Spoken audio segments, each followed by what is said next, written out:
عبادت خو د ځوانۍ شی بوډا ارمان کوي چې ماله تندی اوس چېرته په دې ځمکه ولګولې یو بوډا دې بر کلي دی ختم له لاړم نو ما ته خواته راغی وایي ژړل وایي چې په سجده کې مې نیمه ګنټه خدای ته وژړل چې لس روجې مې ونیوې نور اخوا نشم نیوې خدایه دا خو ما سټل شوې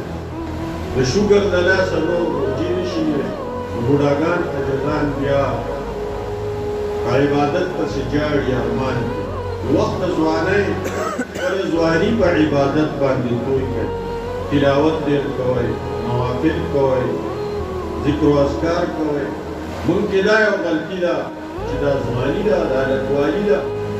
هر سوری د ځوانۍ د عبادت والو دپاره سوری سنبال کړی ځواني اصل کې د عبادت بوډاګان عجزان ډاکټران منع کړي دي سجده به نه کوي بوډاګانې منع کړي دي قاعده به نه کوي په کرسۍ به کښېني عبادت خو د ځوانۍ شی دی بوډا ارمان کوي چې ما له تندی اوس چېرته په دې ځمکه ولګولې